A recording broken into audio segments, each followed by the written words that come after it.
Hi అండి, welcome to my channel. ఈరోజు వీడియోలో చాలా క్విక్గా మంచి రుచిగా చేసుకునేటటువంటి వంకాయ వేపుడుని చేసి చూపిస్తున్నాను. సాంబార్, పప్పుచారు ఎలాంటి పప్పులోకైనా సైడ్ డిష్గా ఎక్సలెంట్గా ఉంటుంది. వేడి వేడి అన్నంలో డైరెక్ట్గా కలుపుకొని తింటే అద్దిరిపోతుంది. ఈ వంకాయ వేపుడుని సింపుల్గా ఎలా చేయాలో చూపిస్తాను, చూసి ట్రై చేయండి. ఈ వంకాయ వేపుడు కోసం నేను 1/2 kg వంకాయలు తీసుకున్నాను, అంటే 250 grams. ఈ వంకాయలు నీట్గా కడిగి ఇలా నీళ్ళల్లో వేసి పెట్టి కొద్దిగా ఉప్పు వేసుకోండి. ఇలా నీళ్ళల్లో ఉప్పు వేయడం వల్ల వంకాయ ముక్కలు రంగు మారకుండా ఉంటాయి. వంకాయలన్నింటినీ ఈ విధంగా కట్ చేసుకొని నీళ్ళల్లో వేసుకొని పక్కన పెట్టుకుందాం. ఇప్పుడు ఒక గిన్నె పెట్టుకొని గిన్నె హీట్ అయ్యాక 2 tablespoons ఆయిల్ వేసుకొని వంకాయ ముక్కలన్నింటినీ వేసుకొని దీంట్లోనే 1/2 teaspoon సాల్ట్, 1/2 teaspoon పసుపు వేసుకోండి. మంటని లో ఫ్లేమ్లో పెట్టి వేయించుకోవాలి. వంకాయ ముక్కలు రంగు మారి మెత్తబడతాయి. మనకు అలా వచ్చేంత వరకు వేయగనివ్వాలి. ఫస్ట్ వంకాయ ముక్కలు వేయించుకోవడం వల్ల టేస్ట్ బాగుంటుంది. ఈ వంకాయ ముక్కలు లో ఫ్లేమ్లో పెట్టి వేగిస్తూ మధ్య మధ్యలో కలుపుతూ ఉండండి.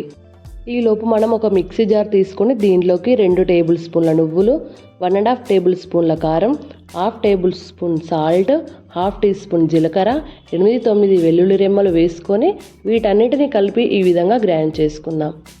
నేను దీంట్లోకి అన్ని పచ్చివే వేసుకుంటున్నాను, వేగినవి వేయట్లేదు. ఇలా గ్రైండ్ చేసుకొని పక్కన పెట్టుకుందాం. ఈలోపు వంకాయ ముక్కలు కూడా వేగాయి. ఇలా వేగిన వంకాయ ముక్కలు ప్లేట్లోకి తీసుకొని పక్కన పెట్టుకుందాం. ఇప్పుడు ఈ గిన్నెలోకి కొంచెం ఆయిల్ ఉంది కదా, సరిపోదనుకుంటే ఇంకొక 1/2 spoon ఆయిల్ వేసుకుంటున్నాను. ఆయిల్ హీట్ అయ్యాక దీంట్లోకి పోపు దినుసులు వేసుకుంటున్నాను. 1 tablespoon దాకా ఆవాలు, జీలకర్ర, మినపప్పు అన్నీ కలుపుకొని వేసుకున్నాను.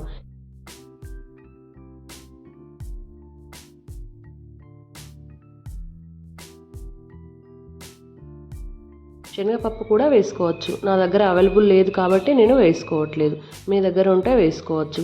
ఇప్పుడు 2 ఎండుమిర్చి, మీడియంగా కట్ చేసి పెట్టుకున్న ఉల్లిపాయ ముక్కలు, కరివేపాకు, స్ప్రింగ్ ఆనియన్స్ వేసుకొని వేయించుకోవాలి.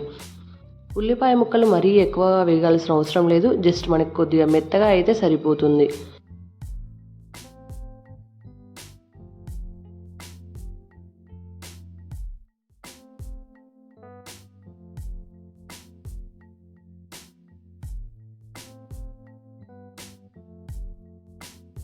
ఇలా వేగిన తర్వాత దీంట్లోనే మనం ముందుగా వేయించుకున్న వంకాయ ముక్కలన్నింటినీ వేసుకొని ఒకసారి మొత్తం కలిసేటట్టు కలుపుకుందాం.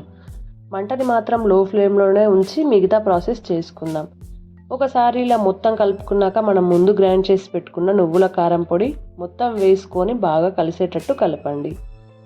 నువ్వుల కారపొడిలో మనం అన్ని పచ్చివే వేసాం కాబట్టి ఆ పచ్చివాసన పోయేంత వరకు వేయించుకోవాలి. అండ్ ఆయిల్లో బాగా వేగాలి, అందుకని 2 నిమిషాలు లో ఫ్లేమ్లో పెట్టి వేయించుకోవాలి. అలా వేయించుకోవడం వలన కారం ముక్కకు బాగా పడుతుంది, టేస్ట్ కూడా చాలా బాగుంటుంది. ఇలా వేగిన తర్వాత 1 spoon ధనియాల పొడి, కొద్దిగా కొత్తిమీరను సన్నగా కట్ చేసి వేసుకొని బాగా కలిపేసుకున్నారంటే వంకాయ వేపుడు రెడీ. ఇది డైరెక్ట్గా రైస్లో కలుపుకొని తింటే చాలా బాగుంటుంది, లేదా సాంబార్, పప్పుచారు, దోసకాయ పప్పు ఇలాంటి వాటిల్లోకి సైడ్ డిష్గా ఎక్సలెంట్గా ఉంటుంది. అంతేనండి, ఈ ప్రాసెస్లో ఒకసారి ట్రై చేసి చూడండి. నచ్చితే లైక్ చేసి కామెంట్ చేయండి. Thank you for watching.